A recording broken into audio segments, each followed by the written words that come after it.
Hello everyone, this is Francisco. Welcome to another tutorial on language design in SEMA. So in this session we're going to understand better in detail and with a very hands-on approach what the Lexer definition does and how to use it to design our live coding language.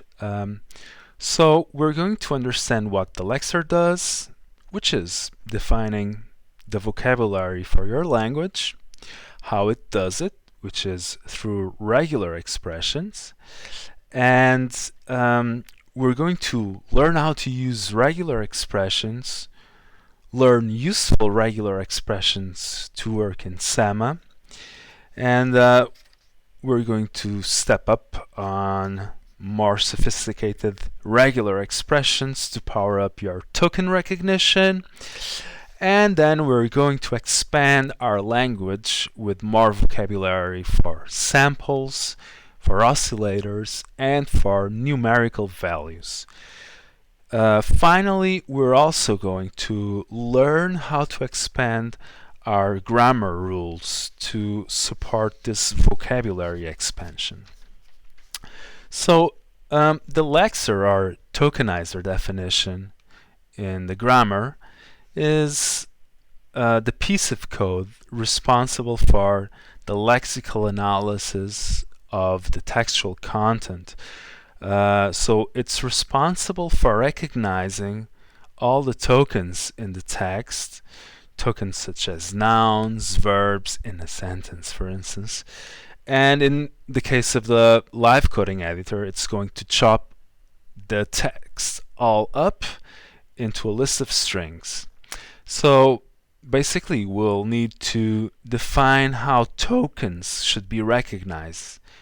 And we're going to do that using regular expressions in JavaScript to define the patterns to recognize these tokens. So there are very good tutorials on the web and even interactive tools that can help us to develop our knowledge about regular expressions very quickly. So for instance, this one from the W3 schools gives you pretty much everything that you need to know to write your own patterns with modifiers, with groups. It shows how to use meta characters. So for instance, like the white space that we've been using, quantifiers such as the plus and the star, which we also have been using with the white space. And then there is an interactive playground for testing your regular expressions. So for instance, if we can test this click that we've used before, and it processes and it does a match, and for instance it breaks down the regular expression and actually explains all the little fields. So, and it also has like features for introducing like modifiers, such as for instance, if I would like to make a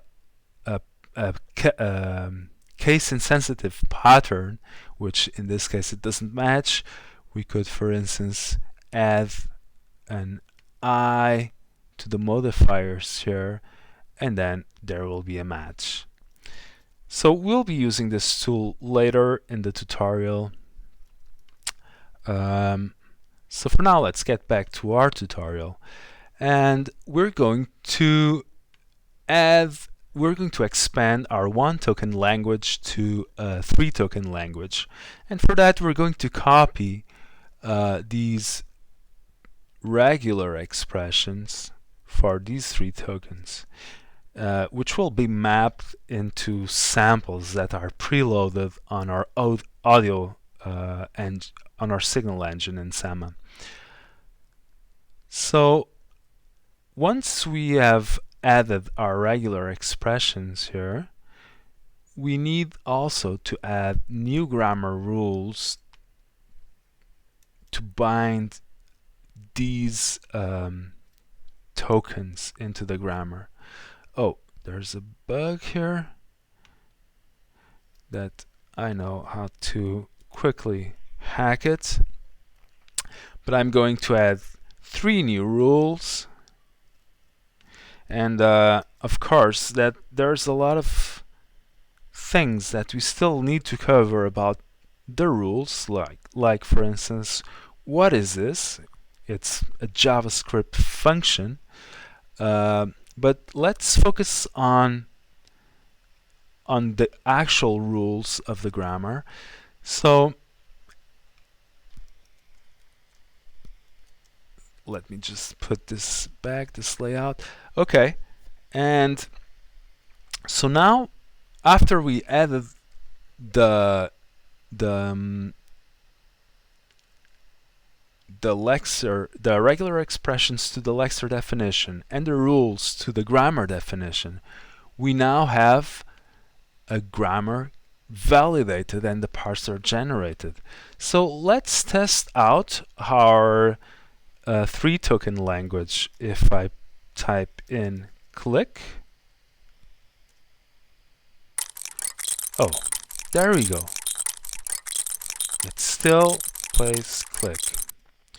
I can also type convol 1.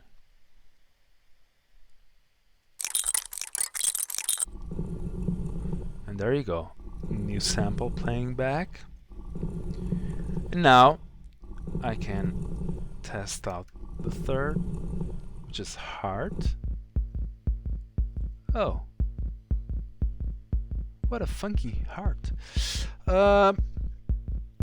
So we have now an operational 3-token language, and that's it. So the next tutorial will continue to explore regular expressions and to make a more expressive language. See you then.